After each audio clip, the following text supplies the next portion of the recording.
আব্দুল হান্নান মাসুদ, নোয়াখালী 6, প্রশ্ন করতে পারেন। এর জন্য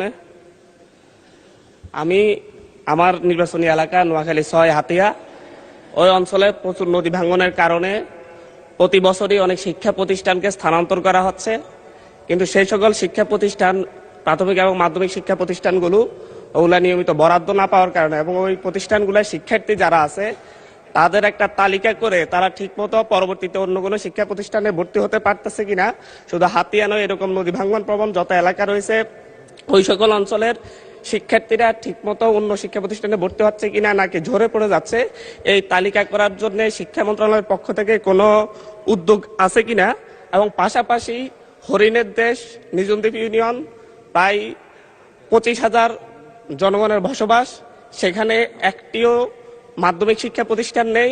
পাশাপাশি সেখানে যে প্রাথমিক শিক্ষা প্রতিষ্ঠানগুলো রয়েছে সেই প্রতিষ্ঠানগুলোতে শিক্ষকের প্রবল সংকট। এই ব্যাপারে পিছিয়ে পড়া জনগোষ্ঠীর জন্য এবং আমাদের প্রত্যন্ত গ্রামাঞ্চলে শিক্ষা ব্যবস্থা পৌঁছে দেওয়ার জন্য সরকারের নতুন কোনো উদ্যোগ আছে কিনা সে ব্যাপারে আমি মাননীয় শিক্ষামন্ত্রীর কাছে জানতে চাই। মাননীয় শিক্ষামন্ত্রী। মাননীয় সংসদ সদস্যকে অসংখ্য ধন্যবাদ।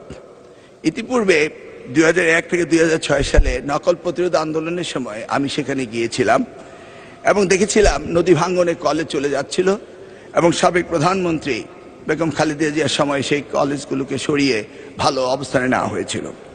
যে সমস্ত প্রতিষ্ঠানগুলো নদী ভেঙে যায় তাৎক্ষণিকভাবে আমরা সেই প্রতিষ্ঠানগুলোকে নতুন করে আমরা তৈরি করি।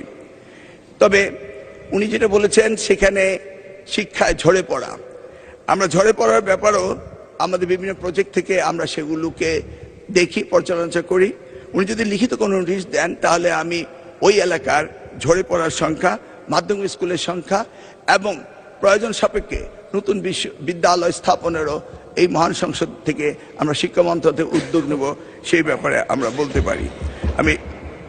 আমি এটাও বলতে পারি যে বিভিন্ন প্রশ্নে এসছে বিরোধী দলের বিষয়ে, আমি এটাও বলতে পারি মাননীয় প্রধানমন্ত্রী আমাদেরকে নির্দেশ দিয়েছেন সারা বাংলাদেশে শিক্ষাকে দলীয়করণ না করে শিক্ষা সকলেরই ব্যবহারযোগ্য সামগ্রী, এই শিক্ষাকে উন্নত করার জন্য তিনি নির্দেশ দিয়েছেন।